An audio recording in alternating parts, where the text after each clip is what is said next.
अब मैं बताता हूँ कि है हुआ कैसे।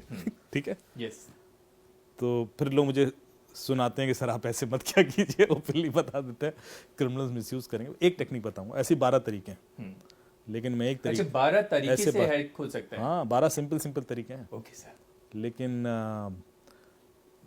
ऐसा ना हो कि क्रिमिनल्स भी मिसयूज करने लगे। सबसे पहला तरीका है कॉल मर्जिंग टेक्निक, या Call कॉल, merging. हाँ तरीके बताता हूँ। Call merging technique, call forwarding technique, voice mailing technique, QR code, screen sharing techniques apps के थ्रू। तो जो कॉल मर्जिंग टेक्निक है वो कैसे काम करती है, मान लीजिए आप मेरे मित्र हैं ही जी जी। और आपको एक कॉल आता है और वो जी। कॉलर कहता है कि ध्रुव जी, अमित जी ने आपका नंबर दिया और हम एक इवेंट कर रहे हैं दिल्ली में ताज होटल में और आपको इनवाइट करना है और we want you to host that event, या कुछ मीडिया के लोग चाहिए। तो आप बातचीत शुरू कर देंगे, आपको लगेगा कि अमित का जरूर, रेफरेंस मतलब दिया है, विश्वास करूंगा विश्वास अमित है, जी। क्रेडिबल नाम है। फिर वो कहेगा Dhruv ji I think Amit is also calling you, आप एक काम कीजिए वो कॉल मर्ज कर दीजिए, हम तीनों आपस में बात कर लेते हैं, क्योंकि हमने उनको भी इन्वाइट किया है। तो आपको एक और कॉल आ रहा होगा पैरेलली, आप कहेंगे यार ये अमित का नंबर तो नहीं है, नहीं वो उनका वीआईपी नंबर है, आप मर्ज कीजिए ना, बात करते हैं ना अभी तुरंत क्लोज करते हैं इसको। ओके, थोड़ा सा अर्जेंसी दिखाया और आपको लगा क्या है, मर्ज कर दिया आपने। जैसे ही आप मर्ज करेंगे आपके अकाउंट से पैसे निकल जाएंगे, या आपका व्हाट्सएप हैक हो जाएगा, या आपका फेसबुक गूगल कुछ हैक हो जाएगा। क्यों हैक हुआ? आपने कोई ओटीपी दिया नहीं दिया, आपने कोई लिंक क्लिक किया, नहीं आपने कोई ऐप इंस्टॉल की, नहीं, फिर आपके पैसे क्यों निकले, फिर आपका व्हाट्सएप क्यों हैक हो सकता है? सोचिए, यही टेक्निक है बस। कैसे मैंने आपने 2 इनकमिंग कॉल मर्ज की, यस यही क्या? यस, चैलेंज यह था कि दोनों इनकमिंग कॉल अननोन नंबर से थी, इसमें से एक भी नंबर आपके फोन में सेव नहीं था। बिल्कुल, करेक्ट, यस ये वाला भी अननोन था, वो भी अननोन था। यस, बस यही नहीं करना है। ये जो दूसरा कॉल आपको आया वो ओटीपी का कॉल था। आजकल सारे ओटीपी कॉल पे आते हैं। ओके, जो पहले एसएमएस पे आते थे, now you have an option to invite them on call. WhatsApp का ओटीपी कॉल पे भी मंगा सकते हो, यस, बैंक का ओटीपी कॉल पे मंगा सकते हो, गूगल का ओटीपी कॉल पे मंगा सकते हो, फेसबुक का ओटीपी कॉल पे मंगा सकते हो। तो जब वो क्रिमिनल आपसे बात कर रहा है, जो पहला कॉल है वो तो क्रिमिनल का है, वेरी क्लियर। उसने कहा अमित जी का कॉल आ रहा है, अमित का इस कॉल से कोई लेना देना नहीं है, तो दूसरा कॉल वो बैंक का है, वो बैंक के ओटीपी का कॉल है। आपने कॉल मर्ज कर दिया, जैसे ही आप कॉल मर्ज करोगे तो क्रिमिनल को ओटीपी सुनाई दे जाएगा। By the time you realise कि यार ये अमित क्या बोल रहा है, तब तक तो वो रेडी है ना अप्लाई करने को, कोड अप्लाई करेगा और ओके,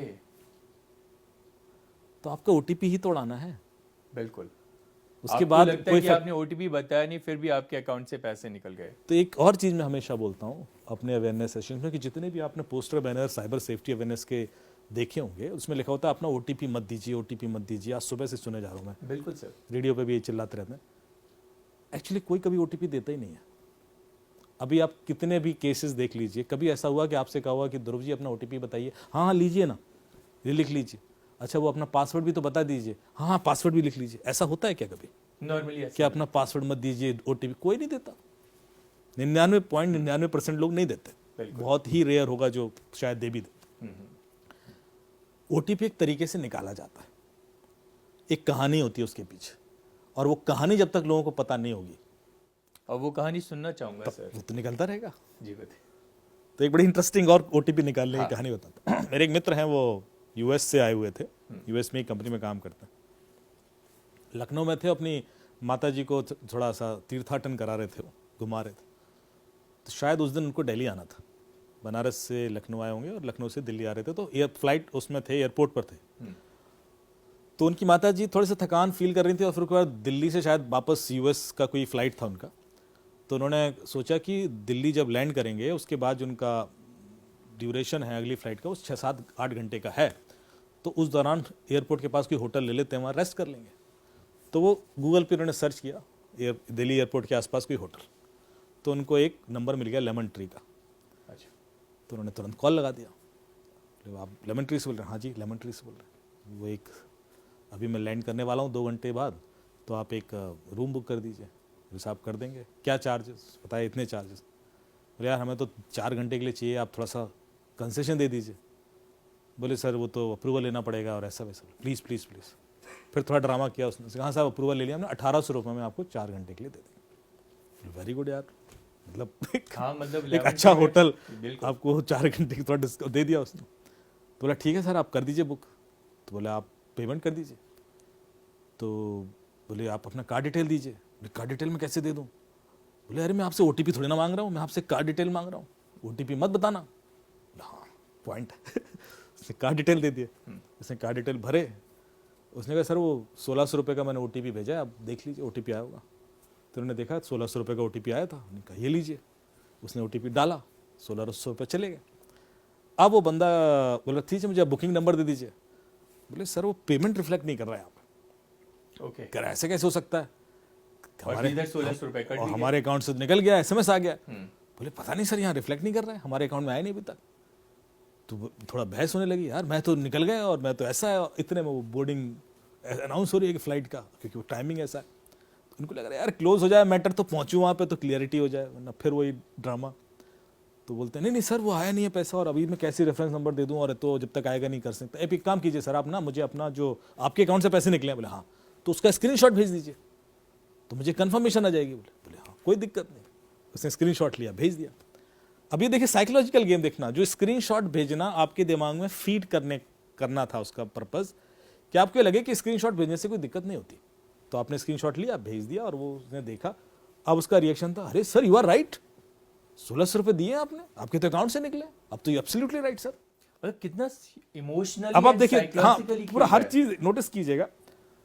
तो फिर मेरे अकाउंट में क्यों नहीं दिख रहे, मतलब कहीं गड़बड़ है सर। आप एक काम कीजिए, हो जाता है कई बार सर ऐसा, आप 1 रुपये और ट्रांसफर कीजिए, क्योंकि कई बार क्या होता है वो पिछला वाला ना क्यू में अटक जाता है। तो 1 रुपये जब निकलेगा तो ये वाला भी एसएमएस आ जाएगा।